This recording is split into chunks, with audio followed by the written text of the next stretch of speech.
Daylight Time. It's 7:46 p.m. Eastern Daylight Time. A severe thunderstorm was located over Orlando Executive Airport or over Azalea Park, moving northeast at 30 miles per hour. Hazard, 60 miles per hour wind gusts and quarter-size hail. Source, radar indicated. Impact. Hail damage to vehicles is expected. Expect wind damage to roofs, siding, and trees. Locations impacted include Orlando, Oviedo, Winter Springs, Winter Park, and Castleberry. That woke me up. Move to an interior room on the lowest floor of a building.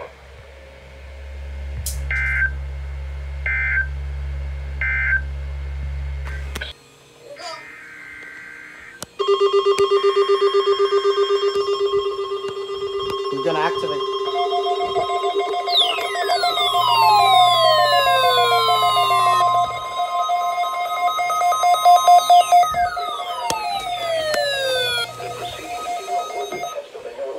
Public warning system. Specially built receivers are activated by the signal to warn of severe weather or other hazards. Tests are normally conducted each Wednesday between 11 a.m. and noon, and again between 6 and 8 p.m. If severe weather is expected on Wednesday, the test will be postponed until the next day, weather permitting. Reception of this broadcast and especially warning signals can vary at any time. Why is your reception so bad? This variability, normally more noticeable at greater distances from the transmitter, can result even though you are using a good quality receiver in perfect working order. Warning alarm tones are activated on transmitters for counties where the signal is reliably received in sufficient strength for consistent and dependable service.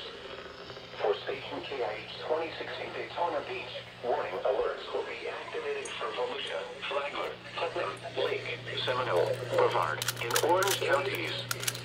For station KIH 63 in Orlando, warning alerts will be activated for Brevard, Lake, Orange, Osceola, Polk, Seminole, and Volusia counties.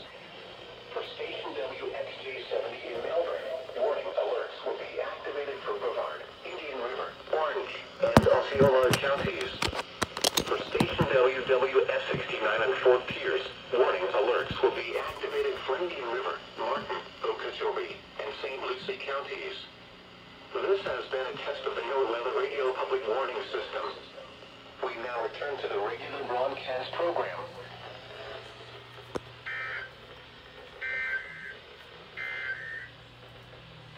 All right.